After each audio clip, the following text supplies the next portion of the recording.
Bonjour petits et grands lecteurs, on se retrouve aujourd'hui pour un update lecture. Un update qui remonte comme toujours parce que ces lectures-là je les ai lues du genre en juillet, il me semble. Donc je vais vous présenter ça tout de suite avec des lectures qui étaient plutôt bonnes en général pendant ce mois-ci. Alors je vais commencer par vous présenter les deux premiers tomes d'une trilogie, j'ai pas encore la suite, mais une trilogie que j'avais dans ma palle au moins depuis 2-3 ans il me semble. Je savais même plus pourquoi je l'avais acheté, personne n'en parlait donc je me suis dit elle doit pas être super bien parce que personne n'en parle. Et en fait j'étais un peu surprise parce que j'ai vraiment bien aimé et je me procurerai la suite. Donc il s'agit du tome 1 et du tome 2 des Éveilleurs de Pauline Alphen, donc c'est chez Hachette.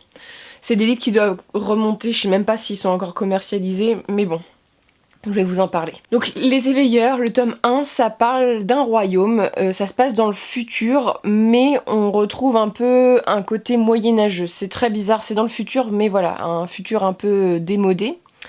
On retrouve un royaume qui s'appelle Salicande, et à Salicande, il y a un roi qui a deux enfants, donc des jumeaux, donc Clarisse et Jade, donc Jade c'est un garçon.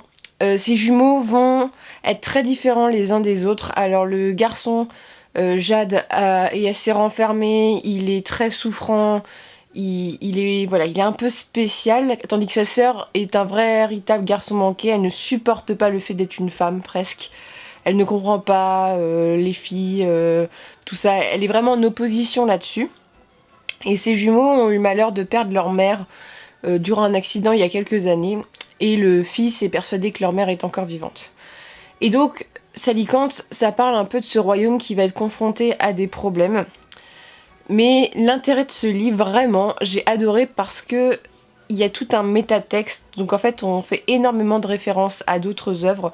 Comme il se passe dans le futur, le père s'amuse à raconter des histoires qui jugent comme faisant partie de l'histoire avec un grand H, mais des histoires qui ne le sont pas, c'est-à-dire qu'il y a des références au Seigneur des Anneaux, à Monte Cristo, à Star Wars par exemple, qui sont traités comme des faits historiques. C'est assez sympa.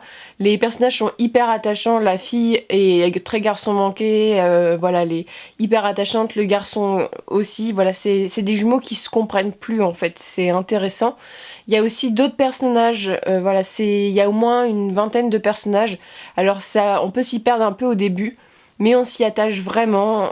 Voilà, c'est une histoire qui est douce. En même temps, il y a des péripéties, mais j'ai trouvé l'univers très doux, très posé. J'étais bien, c'était confort, on va dire. C'était beau, on imagine un royaume très beau, et tout ce métatexte était hyper intéressant, et voilà, les personnages étaient bien. C'est une bonne série de jeunesse qui est plus intéressante que ce qu'en dit la couverture en fait. Donc dans le deuxième, on a un fait qui se passe à la fin du tome 1 qui est assez époustouflant à la fin. Et dans ce deuxième tome, on a la remontée à la surface de Clarisse. Ces questionnements, pourquoi on les a attaqués, qui les a attaqués. Son frère va avoir une espèce d'illumination. Voilà, c'est un tome que j'ai bien aimé, moins que le premier, mais qui pose des véritables questions, c'est-à-dire la question du remords qui est vachement mise en avant. Il y a encore du métatexte, mais beaucoup moins. Mais c'est un livre, voilà, c'était tout aussi agréable. Il était très court le deuxième tome, et je lirai le troisième tome avec envie, parce que véritablement cette série, on n'en entend pas parler. Mais je trouve que c'est une bonne série jeunesse, avec l'avantage d'avoir un univers qui... Je sais pas, il y a un espèce de côté féerique, même s'il n'y a pas de fées. C'est hyper doux. Je sais pas, ou c'est moi qui ai imaginé cet univers comme ça, mais c'est vraiment relaxant, ça m'a relaxé.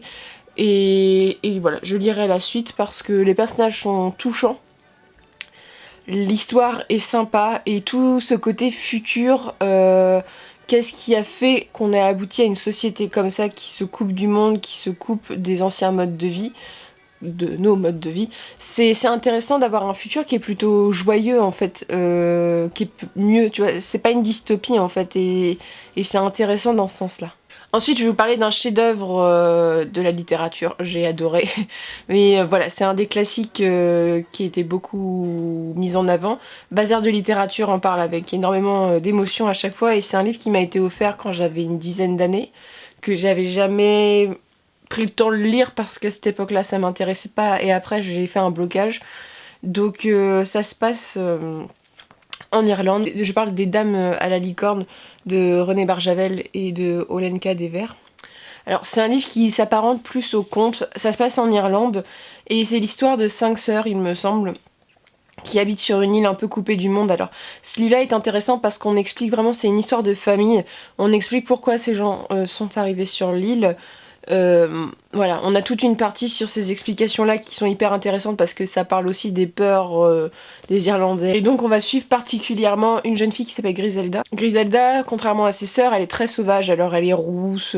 Voilà, c'est pas un cliché irlandais ou écossais, mais voilà, c'est une fille sauvage qui n'a rien de noble en soi, c'est-à-dire qu'elle se prévaut pas de ça. Elle est, voilà, elle est hyper...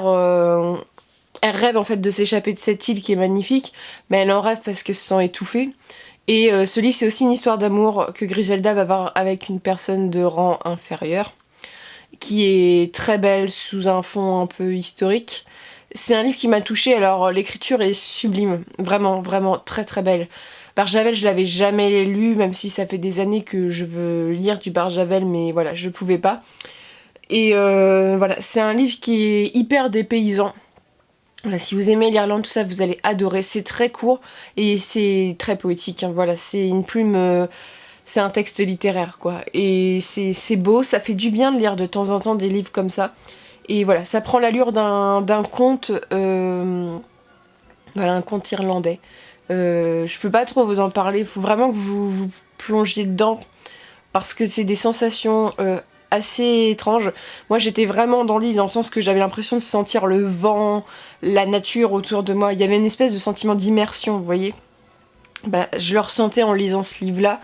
Et voilà, j'ai été hyper touchée par l'histoire d'amour qui est sublime. Mais voilà, c'est les amours impossibles. Moi, ça me touche à chaque fois. Et voilà, c'est beau. Il y a des moments un peu tragiques. Mais c'est une très très belle histoire. Et je vous conseille vraiment ce livre. Je vais peut-être lire d'autres livres de Barjavel. Voilà, il faut que je me lance. C'est quand même un auteur hyper célèbre. Il a écrit un truc sur Merlin, il me semble.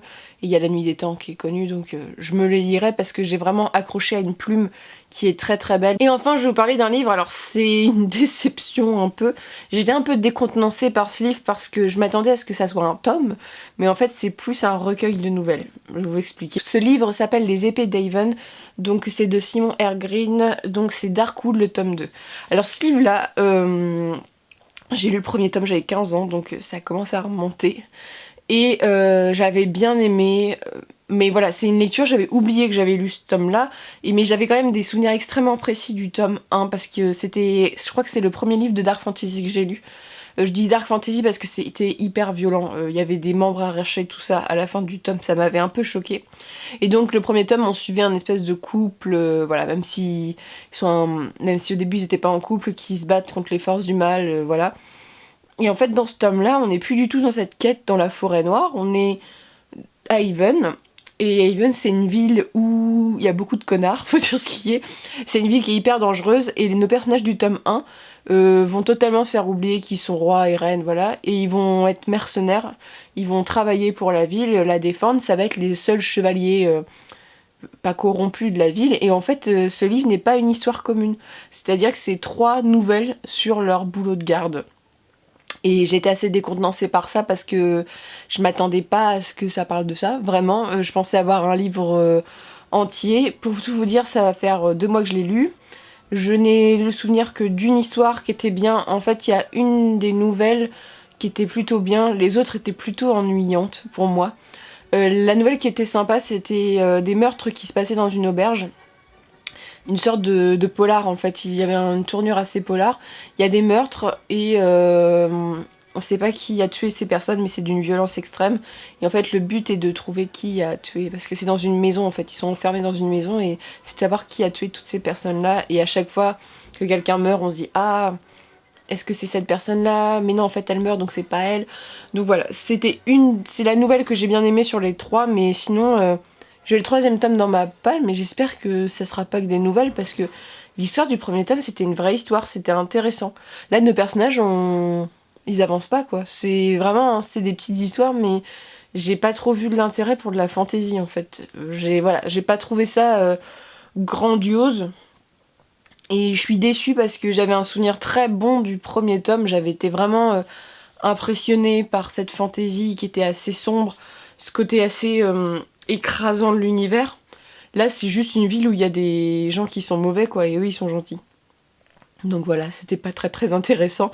Mais je vais me lire le tome 3, je l'ai dans ma palle et j'espère qu'il sera mieux que celui-là. Dans le tas, je vous conseille quand même beaucoup les dames à la licorne qui ont été presque un coup de cœur. Hein. Ça a été une très belle lecture, j'ai adoré. C'est voilà, c'est d'une poésie. Voilà, magnifique. N'hésitez pas à me dire si vous avez lu ces livres, quels livres vous lisez en ce moment comme d'habitude. Et je vous souhaite de très bonnes lectures et une très bonne journée.